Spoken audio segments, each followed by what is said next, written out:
Back in 1971, the map of South Asia was literally redrawn in blood and fire. A brutal 9-month war gave birth to a brand new nation, Bangladesh.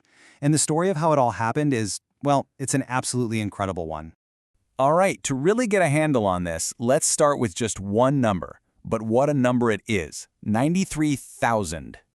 Yeah, 93,000. That's how many Pakistani soldiers surrendered in Dhaka on December 16, 1971.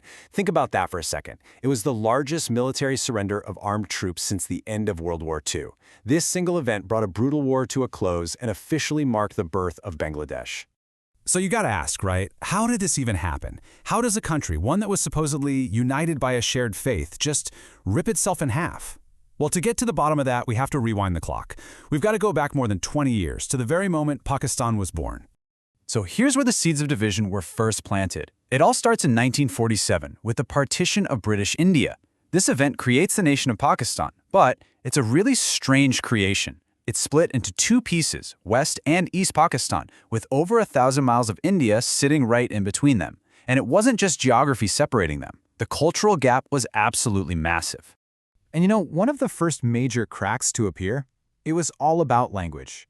In 1948, Pakistan's own founder, Muhammad Ali Jinnah, stood up and made a declaration that would end up alienating millions of his own people. His words were simple: Urdu and only Urdu. Now here's the kicker. Jinnah's big declaration had one tiny problem. The math was completely upside down. See, Bengali speakers, they weren't a minority. They were the majority. Over 56% of the entire country's population.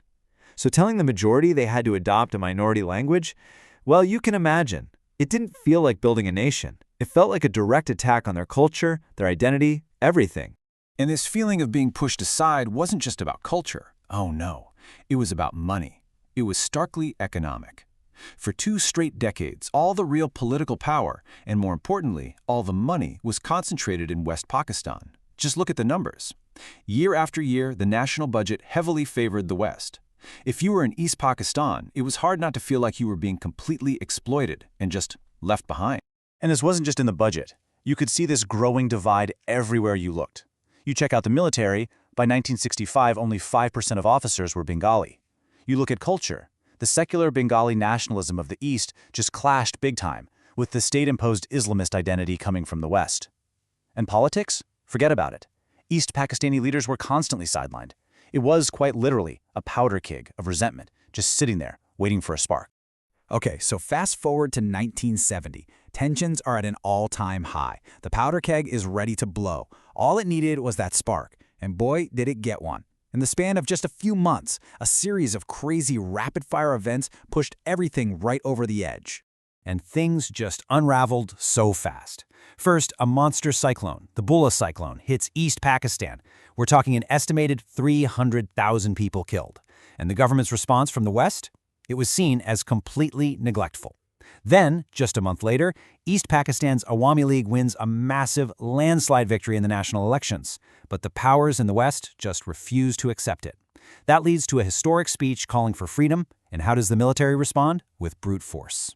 And let's be clear, this wasn't just some squeaker of an election. It was a democratic knockout punch. The Awami League won 167 out of 169 seats in East Pakistan. That gave them a clear majority in the whole country. Their leader, Sheikh Mujibur Rahman, should have been the next prime minister. It was his constitutional right. But the establishment in the West, guys like Zulfikar Ali Bhutto and the military generals, they just said no.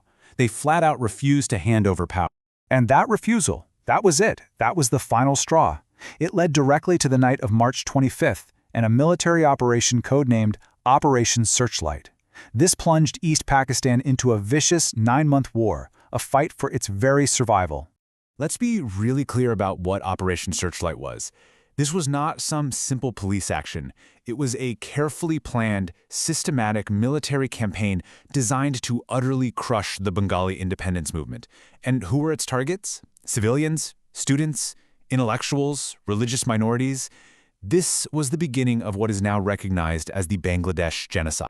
And if you want to understand the terrifying mindset behind this operation, look no further than this quote, attributed to Pakistan's president at the time, Yahya Khan. Speaking to his generals, he reportedly said, Kill 3 million of them, and the rest will eat out of our hands. Just let that sink in. The final human toll it's almost impossible to comprehend.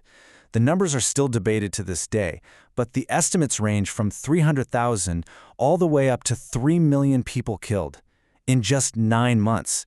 It's a scale of killing that is just staggering.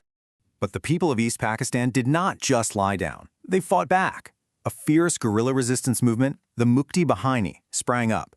At the same time, the sheer brutality of the crackdown created an unbelievable refugee crisis. We're talking an estimated 10 million people fleeing across the border into India. And this massive humanitarian catastrophe is what ultimately pulled India into the fight, turning what was a civil war into a full-blown international conflict. So now, Pakistan is caught in a two-front war. And with India involved, the end came, and it came fast. The Pakistani forces in the east found themselves completely surrounded, totally cut off. With no way to defend the capital, Dhaka, they had no choice. They were forced to surrender.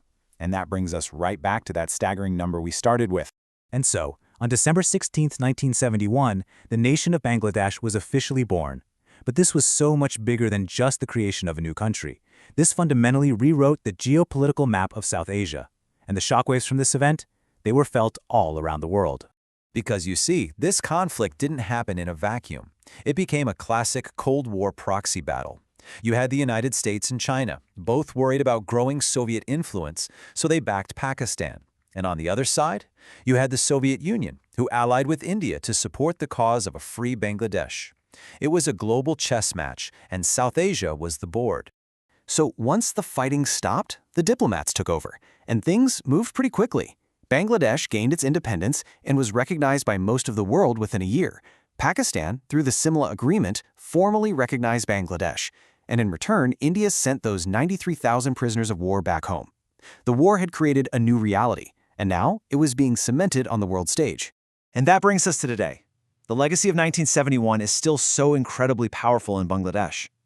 It's this complex mix of immense pride in their liberation and the deep, lasting trauma of the genocide. It truly defines the nation. Which leaves us with a final, really important question to think about. When a nation is forged in such a violent fire, how do those flames continue to shape its identity, its politics, and its people for all the generations that follow?